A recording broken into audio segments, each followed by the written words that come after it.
आज की बड़ी खबरें आपके सामने प्रस्तुत करें इससे पहले आपको दिखाते हैं दिल्ली और गुड़गांव के बीच में टोल प्लाजा पर आज जो मारपीट हुई है उसकी ये तस्वीरें दिखाते हैं। टोल प्लाजा पर लाइन में ज्यादा देर तक रुकना एक व्यक्ति को इतना नागवारा गुजरा कि उसने अपने दर्जन भर साथियों के साथ मिलकर टोल प्लाजा पर जमकर तोड़फोड़ की, टोल कर्मियों की पिटाई की। ये घटना गुड़गांव के खेतड़ी टोल प्लाजा की है। देखिए कैसे दबंगों ने पूरे टोल प्लाजा को तोड़फोड़ करने की कोशिश की, वहां पर काम करने वाले लोगों के साथ बदसलूकी की और लात घूंसों के साथ ये सब कुछ होता रहा। मामला बढ़ता देख पुलिस बुलाया गया, लेकिन हैरत की बात तो यह है कि भीड़ को पुलिस का भी कोई डर नहीं था। जाहिर सी बात है हमारे देश में पुलिस का डर अब लगभग ना के बराबर रह गया है। जिसको जो मन में आता है वो करता है। ये देखिए ये तस्वीरें और ये प्रदर्शित करते हैं कि कैसे हमारे देश में कानून का इकबाल लगातार कम हो रहा है। और आइए आपको अहमदाबाद की एक तस्वीर दिखाते हैं जहां एक तेज रफ्तार की कार ने अपना कहर बरपाया है।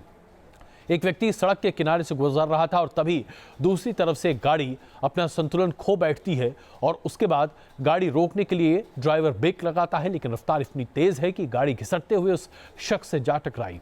इस तेज रफ्तार की कार में 5 गाड़ियों को टक्कर मारी, जबकि कार चला रहा शख्स बुरे तरीके से जख्मी हुआ है और सड़क पर चल रहे लोगों के लिए तो ये घातक था ही।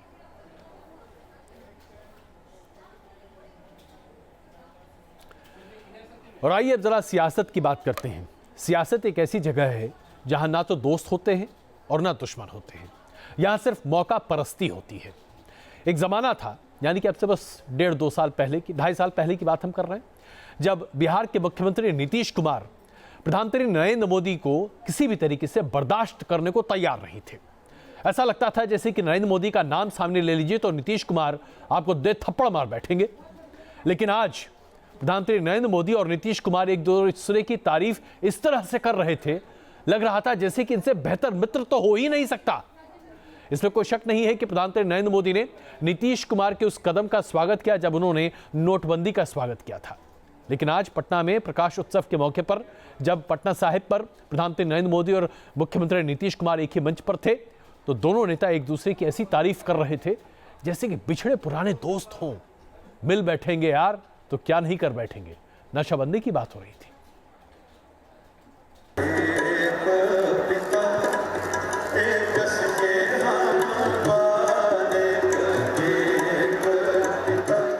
एक मंच पर नीतीश और मोदी आए तो सियासी गलियारों में हलचल तेज हो ही जाती है।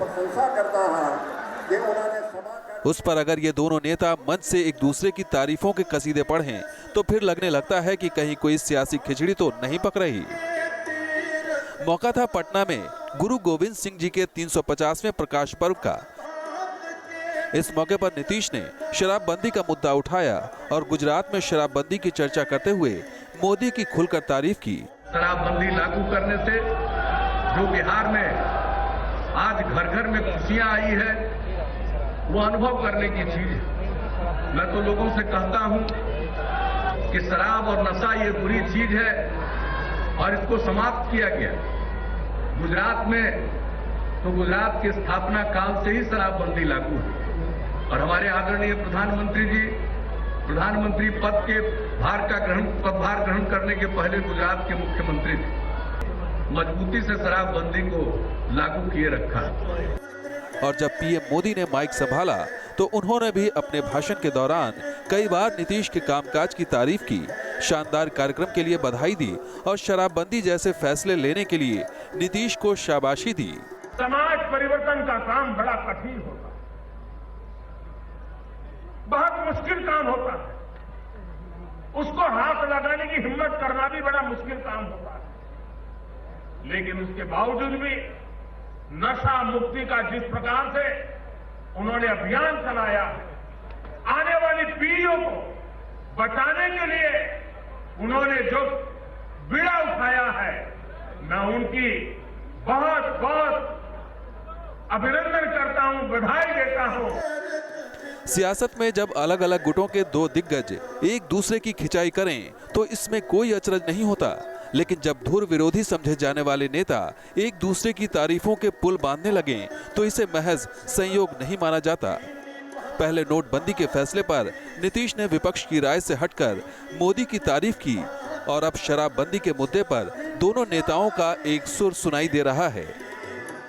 इस जुगलबंदी ने फिलहाल बिहार के कई दिग्गजों की चिंताएं जरूर बढ़ा दी हैं। कल तक नीतीश कुमार ने जिस नोटबंदी का समर्थन किया था, आज प्रधानमंत्री ने शराबबंदी का समर्थन कर नीतीश कुमार को एक नया तोहफा इस मौके पर दिया है। देखिए आगे होता क्या है। विजय सत्येंद्र के साथ रजनीश सिन्हा, न्यूज नेशन, पटना। जाहिर सी बात है, जब नीतीश कुमार और प्रधानमंत्री नरेंद्र मोदी एक दूसरे के साथ आगे बढ़ते दिखाई देंगे, दोस्ताना दिखाई देगा, तो कुछ लोगों को दिक्कत तो होगी ही। लालू प्रसाद यादव, जिनके साथ साझा सरकार चला रहे हैं नीतीश कुमार बिहार में, उनके साथ कई मुद्दों पर नीतीश कुमार को पहले से परेशानी है। चाहे वो अफसरों की ट्रांसफर पोस्टिंग की बात हो, तमाम प्रोजेक्ट्स देने की बात हो, यहाँ तक कि अगर पॉलिसी डिसीजन की बात हो जैसे कि नोटबंदी, इस पर भी दोनों नेता अलग अलग राय रखते रहे हैं। माना जाता रहा है बिहार में कि नीतीश कुमार लालू प्रसाद यादव से बड़े नाराज चल रहे हैं, इसलिए क्योंकि नीतीश कुमार के बिहार के प्रशासन में आजकल चलती ही नहीं है, वहां सिर्फ लालू राज चल रहा है। तो क्या नीतीश कुमार लालू प्रसाद यादव को ये संदेश देने की कोशिश कर रहे हैं कि अगर आप मेरे साथ न चल पाए तो मेरे साथ चलने के लिए कोई और मौजूद है? क्या भारतीय जनता पार्टी के साथ नीतीश कुमार एक बार फिर रास्ता बना सकते हैं और जो सरकार पहले चल रही थी बीजेपी के साथ मिलकर, वही सरकार एक बार फिर आ सकती है? राजनीतिक गलियारों की बात माने, कानाफूसी की बात माने जो पटना के सचिवालय में चलती है, तो ऐसी संभावनाएं बहुत प्रबल होती दिख रही हैं।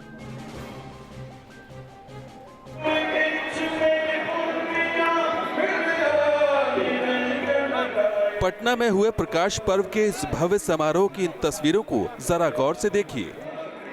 मंच पर नीतीश कुमार, नरेंद्र मोदी, गवर्नर रामनाथ कोविंद, पंजाब के सीएम प्रकाश सिंह बादल, केंद्रीय मंत्री रामविलास पासवान और केंद्रीय मंत्री रविशंकर प्रसाद नजर आ रहे हैं। लेकिन मंच पर बिहार सरकार में सबसे बड़े सहयोगी दल आरजेडी का कोई भी नुमाइंदा मौजूद नहीं है। सूत्रों के मुताबिक मंच पर लालू प्रसाद यादव और उनके बेटों को बैठने की जगह नहीं दी गई, जिससे आरजेडी के नेता नाराज बताए जा रहे हैं। खबर है कि पीएमओ के दखल के बाद 3 केंद्रीय मंत्रियों के मंच पर बैठने का इंतजाम किया गया, लेकिन मंच पर लालू प्रसाद यादव की गैर मौजूदगी से सवाल उठने लगे। लालू यादव को मंच के सामने की जगह पर बैठना पड़ा। हालांकि लालू ने इस मुद्दे को फिलहाल ज्यादा तूल देना मुनासिब नहीं समझा। नीतीश और मोदी के बीच तारीफ के जुमलों पर भी जुमलेबाज लालू की जुबान पर तंज भरे बोल नहीं थे। तारीफ तो महागठबंधन की होनी चाहिए, सरकार की होनी चाहिए, लेकिन नीतीश कुमार की। अरे तो उस हेड है ना, वो नीतीश कुमार हेड है ना, अब सब आदमी का नाम ले के तारीफ किया जाए। अब मंच की सियासत के अपने पैगाम तो होते ही हैं। प्रकाश पर्व के मंच से जो पैगाम नीतीश ने लालू खेमे को दिया है, उसके कुछ और रंग आने वाले दिनों में नजर आए तो कोई अचरज नहीं। Rajneesh Sinha, News Nation, Patna. रवि, अभी ट्विटर पर यह खबर मैंने पढ़ी जो कि वाकई में बड़ी रोचक है। खबर यह है कि प्रधानमंत्री नरेंद्र मोदी ने लालू प्रसाद यादव के बेटे तेज प्रताप से पूछा कि भैया आजकल कृष्ण कन्हैया बनने का बड़ा शौक है तुम्हें? तेज प्रताप ने अभी कुछ ही दिनों पहले रासलीला रची थी अपने घर में, जहां वो कृष्ण बनकर नाच रहे थे। जाहिर सी बात है, बिहार में लोगों को नचाने के बाद अब तेज प्रताप खुद भी नाच रहे हैं। 5 राज्यों में विधानसभा के चुनाव की तारीखों के साथ ही अब ऐसा लगता है कि विपक्ष ने तय कर लिया है कि भारतीय जनता पार्टी की अगुवाई की केंद्र सरकार के हर फैसले पर सवाल खड़ा किया जाए। अब यहां मुद्दा बन रहा है आम बजट। सरकार ने यह फैसला किया था कि 1 फरवरी को आम बजट प्रस्तुत कर दिया जाएगा, लेकिन अब विपक्षी दल चुनाव आयोग के सामने जाकर सिफारिश करना चाहते हैं और शिकायत कर रहे हैं कि आम बजट को पेश नहीं होना चाहिए 1 फरवरी को, क्योंकि 5 राज्यों में विधानसभा चुनाव है। ऐसे में सरकार रेवड़ियां बांट सकती है और इसका फायदा बीजेपी को मिलेगा। बात में दम बिल्कुल नहीं है, लेकिन विपक्ष आजकल बेदम मुद्दों पर भी काफी दम भरता है। बजट प्रेजेंट नहीं होना चाहिए जब तक इलेक्शन खत्म ना हो। तो इलेक्शन हो रहा है इसलिए पूरा रुकावट आना चाहिए क्या? चुनाव की तारीखों के ऐलान को अभी 24 घंटे भी नहीं बीते थे कि विपक्ष को 1 फरवरी को पेश होने वाला आम बजट खटकने लगा। कांग्रेस की अगुवाई में लामबंद विपक्ष ने चुनाव आयोग से मुलाकात की, अपनी अर्जी सौंपी, निष्पक्ष चुनाव का हवाला दिया। विपक्ष की एकजुटता नए संग्राम का संकेत दे रही है। सरकार 1 फरवरी को आम बजट पेश करने वाली है, लेकिन इस बजट के खिलाफ करीब करीब सभी विपक्षी दल नजर आ रहे हैं। कांग्रेस के अलावा बीएसपी, एसपी, सीपीएम, आम आदमी पार्टी ही नहीं बल्कि सरकार के साथ ही शिवसेना भी इस मुद्दे पर सरकार के खिलाफ है। लेकिन सरकार के मंत्री पूछ रहे हैं कि आखिर विपक्ष को इतना डर क्यों लग रहा है। सरकार यदि अगर चाहे 31 से सेशन बुलाना तो हमें उस पर कोई आपत्ति नहीं है, लेकिन सिर्फ बजट जो है उसको प्रेजेंट 8 मार्च के बाद होना चाहिए। पहले भी ऐसी होते रहा और इलेक्शन का डेट्स हमारा हाथ में नहीं है, सरकार ने निर्णय नहीं किया और क्यों इतना घबरा रहे हमको समझ में नहीं आ रहे। विपक्ष की दलील है कि साल 2012 में बजट चुनाव खत्म होने के बाद पेश किए गए, लेकिन सरकार कह रही है कि ऐसा सिर्फ एक बार हुआ और हर बार लोकसभा चुनाव से पहले अंतरिम बजट पेश किया जाता है। अगर वो हमारी बात नहीं मानता है तो जाहिर है वो निष्पक्ष इलेक्शन नहीं चाहती है। बजट इस अनिवार्य है और बजट में जो भी प्रपोजल्स लाना है वो प्रपोजल आएंगे। कोई अभी एकदम नया आइडिया नहीं है ना, हर एक साल होता है हमारा बजट। चुनाव आयोग के सामने विपक्षी पार्टियां गुहार तो लगा आई हैं। देखना यह है कि चुनाव आयोग विपक्ष की इस दलील को कितनी गंभीरता से लेता है। चुनाव तारीखों के ऐलान के साथ ही बजट की तारीख पर बवाल मच गया। विपक्ष ने चुनाव आयोग का दरवाजा खटखटाया है, लेकिन सरकार टस से मस होने को तैयार नजर नहीं आ रही है। आखिरी फैसला चुनाव आयोग को लेना है। वीडियो सतुराज के साथ मौजूद कुमार, न्यूज नेशन, दिल्ली।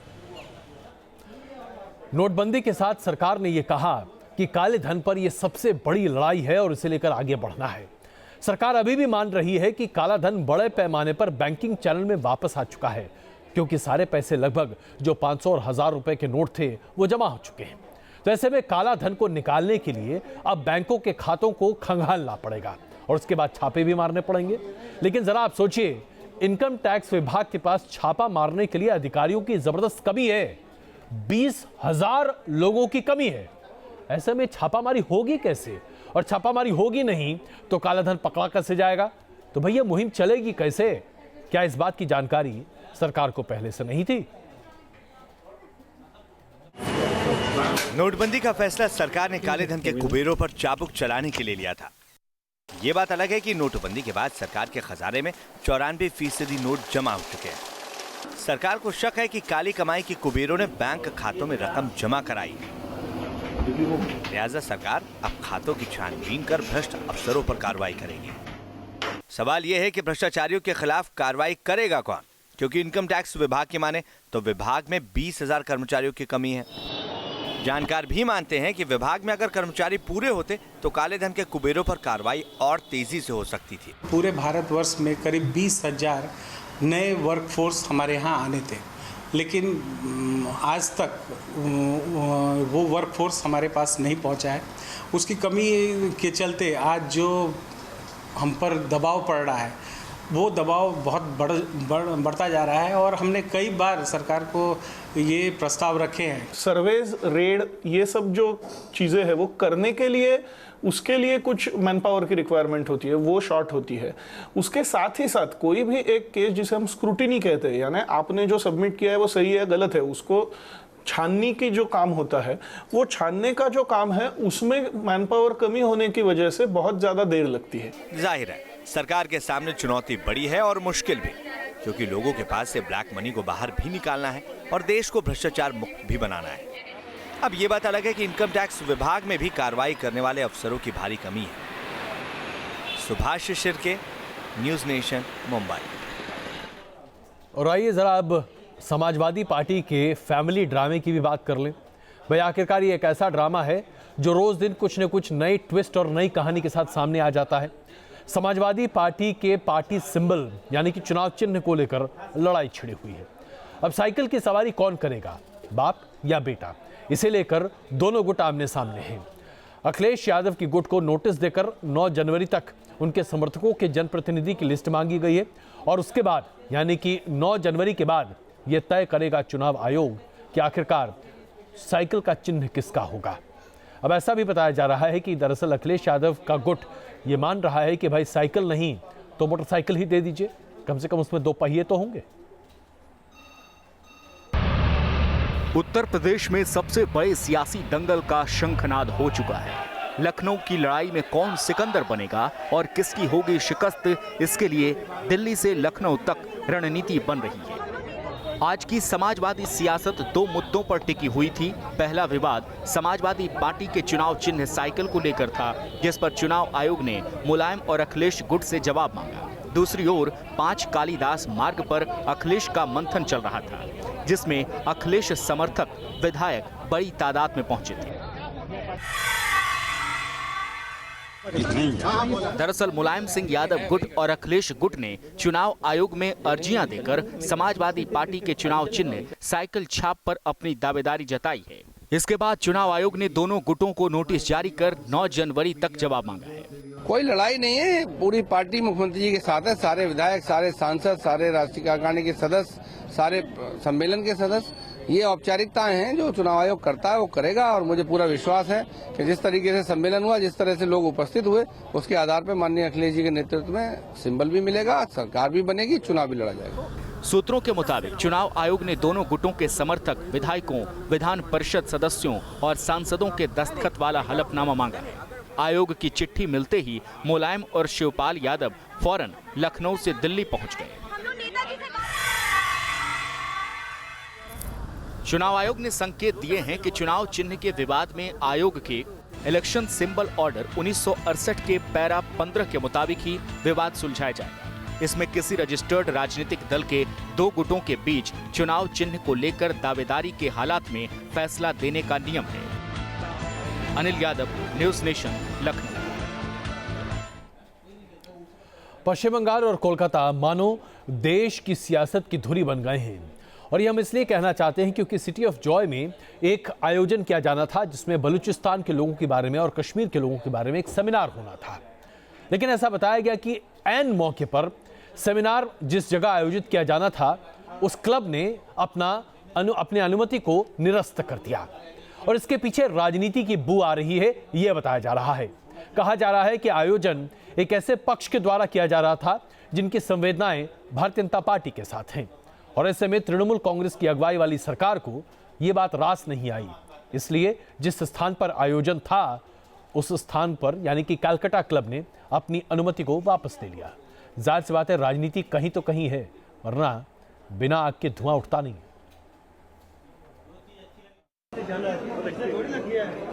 पहले सड़कों पर संग्राम हुआ और अब सेमिनार पर भी मानो छिड़ी है जंग। इस बार बीजेपी से जुड़े लोग पश्चिम बंगाल की ममता सरकार पर आरोपों की बरसात कर रहे हैं। दरअसल कोलकाता क्लब में एक सेमिनार होना था। इस सेमिनार में बलूचिस्तान और कश्मीर जैसे मुद्दों पर चर्चा होनी थी, लेकिन कोलकाता क्लब ने सेमिनार की इजाजत रद्द कर दी। हालांकि अपने खत में कोलकाता क्लब ने इजाजत रद्द करने की कोई ठोस वजह नहीं बताई, लेकिन सेमिनार के आयोजक कर्नल दीप्तगांशु चौधरी इसके पीछे राजनीतिक साजिश देखते हैं। हम आपको बता दें कि कार्यक्रम के आयोजकों में से एक बीजेपी के टिकट से चुनाव भी लड़ चुके हैं। इसमें ऐसा कोई बाहर से शक्ति है जो इस इवेंट को चाहता नहीं है, और इस इवेंट को हम लोग को बैन करके, गैग करके कोना में ढकेल दिया और ये इवेंट होने नहीं दिया। दिल्ली में बैठे बीजेपी नेता भी इस कार्यक्रम को रद्द करने के पीछे राजनीतिक वजह बता रहे हैं। बलूचिस्तान के ऊपर अगर कोई सेमिनार हो रहा है, भारतीय जनता पार्टी कर रही है, तो उसको रोकना ये पराकाष्ठा है इनके आतंक का। न्यूज नेशन ने जब टीएमसी के नेताओं से इस बाबत बात की तो उन्होंने साफ कहा कि तकनीकी आधार पर टीएमसी कार्यक्रम को रद्द नहीं कर सकती, लेकिन पश्चिम बंगाल में टीएमसी और बीजेपी के बीच चल रही तनातनी के चलते ये कयास लगाए जा रहे हैं कि टीएमसी के इशारों पर ही इस कार्यक्रम पर ब्रेक लगाए गए। Devjani Choubey, News Nation, Kolkata. दिल्ली के मुख्यमंत्री अरविंद केजरीवाल के प्रधान सचिव रहे राजेंद्र कुमार ने वॉलंटरी रिटायरमेंट की मांग की है। 12 पन्नों का चिट्ठी उन्होंने लिखा है और उसमें उन्होंने सीबीआई पर गंभीर आरोप लगाते हुए कहा है कि जानबूझकर उन्हें प्रताड़ित किया जा रहा है क्योंकि वो दिल्ली के मुख्यमंत्री अरविंद केजरीवाल के समर्थन में है। कभी दिल्ली सरकार के प्रिंसिपल सेक्रेटरी राजेंद्र कुमार उस वक्त चर्चा में आए थे जब सीबीआई ने उन्हें गिरफ्तार किया था। सीबीआई ने उनके दफ्तर में छापेमारी भी की थी। अब एक बार फिर राजेंद्र कुमार चर्चा में हैं। राजेंद्र कुमार ने वॉलंटरी रिटायरमेंट मांगा है। उन्होंने सरकार को 12 पेज की चिट्ठी भी लिखी है और सीबीआई पर आरोप भी लगाए हैं। सीबीआई ने आप पर दबाव डाला मुख्यमंत्री को फ्रेम करने के लिए, कितनी सच्चाई है इसमें? मैंने जैसे कहा, जो भी मैंने उस चिट्ठी में लिखा है वह बिल्कुल सच है और आई स्टैंड बाय दैट। हम आपको बता दें कि सीबीआई ने पिछले साल जुलाई में भ्रष्टाचार के आरोप में राजेंद्र कुमार को गिरफ्तार किया था। सीबीआई 50 करोड़ रुपए के कथित घोटाले से जुड़े केस में गिरफ्तारी से पहले भी उनसे पूछताछ कर रही थी। राजेंद्र कुमार के खिलाफ अब भी केस चल रहा है। हालांकि सीबीआई ने राजेंद्र कुमार के आरोपों को बेबुनियाद बताया है। सीबीआई की ओर से जारी बयान में ये कहा गया है कि जांच के दौरान उनके खिलाफ जो भी सबूत मिले उन्हें कोर्ट के सामने पेश किया गया है। उनके खिलाफ दिल्ली की पटियाला हाउस कोर्ट में चार्जशीट भी दाखिल की गई है। इस वक्त पर ऐसे आरोप लगाना जांच को प्रभावित करने की कोशिश है। जाहिर है राजेंद्र कुमार को अरविंद केजरीवाल के सबसे भरोसेमंद अफसरों के तौर पर माना जाता है। ऐसे में राजेंद्र कुमार के रिटायरमेंट के इस दांव पर विपक्षी पार्टियां भी सवाल खड़े कर रही हैं। Team news nation. और आइए आज के इस विकसित हिंदुस्तान की एक और ऐसी तस्वीर आपके सामने प्रदर्शित करें जिसे देखने के बाद आप शर्म से अपना सर झुका लेंगे। एक पिता 12 घंटे के अपने नवजात बच्चे का शव लेकर घूमता रहा, लेकिन किसी भी तरह से उसे कोई मदद नहीं मिली। उसे एम्बुलेंस नहीं मिला। दर दर की ठोकरें खाता, फरियाद करता ये बाप जब किसी भी तरीके से अपने बच्चे को न बचा पाया तो उसने सवाल खड़े किए और अंततः अपने छोटे से मासूम बच्चे की लाश को प्लास्टिक के पैकेट में एक थैले में लेकर अपने घर चला गया। ये है हमारे उज्जवल हिंदुस्तान का उज्जवल भविष्य।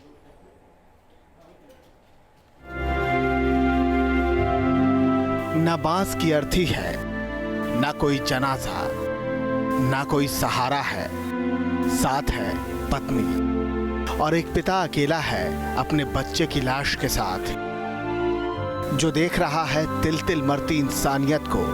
इस झोले में सिर्फ उसके बच्चे का शव नहीं, इंसानियत की लाश पड़ी है।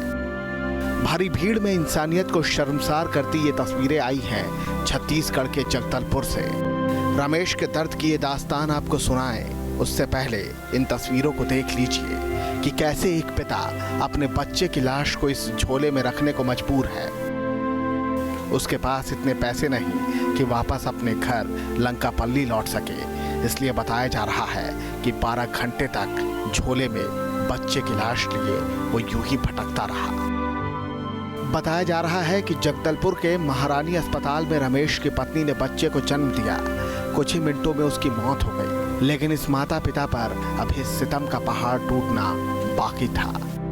बच्चे का अंतिम संस्कार वापस गांव में ही होना था, लेकिन गांव जाएं तो कैसे, पैसे है नहीं, सो अस्पताल का हर दरवाजा खटखटाया। लेकिन इस पिता की फरियाद हर दर पर अनसुनी होने लगी। अस्पताल के पास रमेश को देने के लिए ना एम्बुलेंस थी और ना वो सोच जो इंसान को इंसान बनाती है, सो वो भटकता रहा, मदद का इंतजार करता रहा। जैसे तैसे खबर जिले के कलेक्टर तक पहुंची। उन्होंने रमेश की बातें सुनी और तब जाकर रमेश वापस घर लौट सके। तो उसके द्वारा ये बताया कि मेरे को हिंदी बोलना नहीं आता है, मेरे पास पैसा नहीं है और मेरी पत्नी गंभीर रूप से बीमार है और दवाई उसके लिए पैसा चाहिए और खाने के लिए भी कुछ व्यवस्था नहीं है करके उनको जानकारी दिया। तो कलेक्टर साहब ने उसके दवाई और इलाज की जो पूरी व्यवस्था रेड क्रॉस की तरफ से करने के लिए मतलब आदेशित करते हुए उसको रेड क्रॉस के ऑफिस में भेजे। रमेश बीजापुर के नक्सल प्रभावित लंकापल्ली के रहने वाले हैं। अस्पताल से गांव की दूरी करीब 150 किलोमीटर है। रमेश कलेक्टर की मदद से घर तो पहुंच गए, लेकिन जाते जाते सवाल छोड़ गए कि आखिर वो दिन कब आएगा जब किसी रमेश को बच्चे की लाश लिए यूं ही अस्पतालों में ठोकरें नहीं खानी पड़ेंगी। जगदलपुर से जयप्रकाश त्रिपाठी के साथ टीम न्यूज नेशन।